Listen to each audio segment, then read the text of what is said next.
This is Chapter 5 from The Americans, Changes on the Western Frontier. In this video we'll be looking at Section 3, Farmers and the Populist Movement.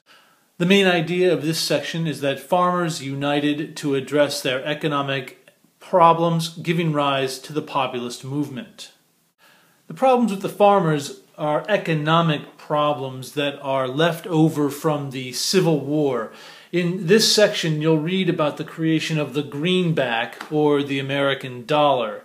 This was a law that created the currency we use today that was passed during the Civil War while Lincoln was president.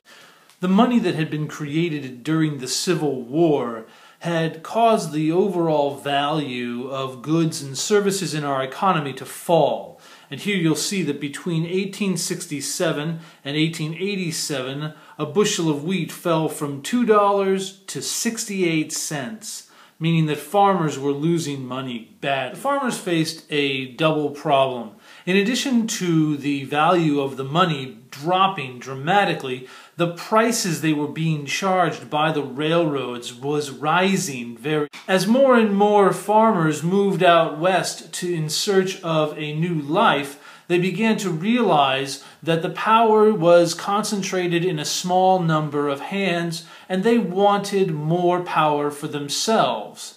In order to meet the needs of these farmers, they began to plant even more crops and took out even more credit in which to buy seed and supplies. Because economic power requires political power, the Farmers' Alliance was created to push for reforms, and they were led by Oliver Hudson Kelley. The patrons of husbandry eventually became organized into a larger group known as the Grange, which its purpose was not only as a social center for farmers on the western frontier, but also as an educational center that they could learn about new products and new methods for production. The Grange eventually gave rise to other organizations such as the Farmers' Alliance, which helped to educate farmers about interest rates and about government control over railroads and banks. One of the speakers at the Farmers' Alliance was Mary Elizabeth Lease. The rise and fall of populism. There is a conflict growing in the West between the Eastern industrialists, the railroaders and the bankers, against the farmers and the miners. And it is essentially an economic movement seeking to reform money supply, interest rates, and government control over the railroads. What we can learn from the Populist Party is that this is one example of how people who traditionally have no political or economic power can combine with each other and, through democracy, affect change in a society. At the bottom of page 221, you'll see the Panic of 1893, which is an important event in American history because it came in the middle of the rise of the Populist Party, and it resulted in a debate over the economic future of the United States. The collapse of the railroads is a lesson in two ways. One, it teaches us that under capitalism, individuals will pursue their own greedy interests even if it means their economic collapse. In another sense, the Panic of 1893 and the collapse of the railroads teaches us that there are certain services that are essential to a growing economy. The railroads meant money not only for the Eastern industrialists, but they were essential to the agricultural economy of the West. The lesson of the Panic of 1893 also led Western farmers and miners to question the money supply, because the money supply benefited the economic interests of the industrialized Northeast. The debate over the money supply really centered around the use of silver or gold. On one side of this debate were silverites, who favored bimetallism, which is a monetary system in which the government would give citizens either gold or silver in exchange for paper money. On the other side of the debate was the gold bugs, led by President Grover Cleveland, who favored the gold standard, which was the backing of dollars only with gold.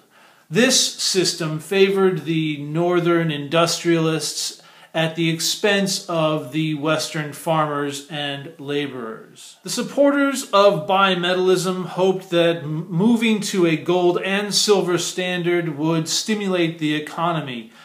The supporters of gold only wanted a more stable but expensive currency to preserve their wealth and their power.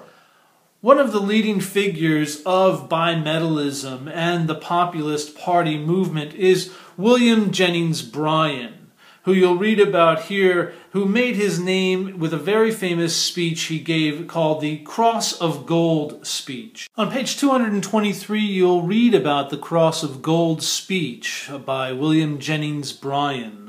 In the election of 1894, the issue over bimetallism and the gold standard was the central debate.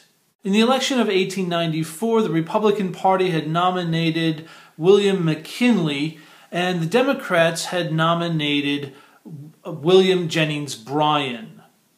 This election shows the power of money in American politics, because while Jennings Bryan had millions of people who supported him in the West, William McKinley had millions of dollars that were donated to his campaign by wealthy industrialists in the East. William McKinley did not even leave his own front porch for the entire presidential campaign, while William Jennings Bryan traveled to over 27 different states, making 20 speeches in each day.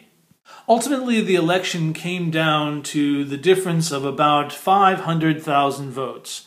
William McKinley got approximately 7 million votes, and Bryan about 6.5 million votes. While William Jennings Bryan lost the election and the Populist Party collapsed after that, the message of this chapter really is that there can be an effective movement of the people to challenge the power in the hands of a few. Despite losing the election, the populist movement achieved major changes in local and state politics that are still part of our democracy today. At the bottom of page 223, you will see the vocabulary for chapter 5.3. Please continue to make vocabulary cards.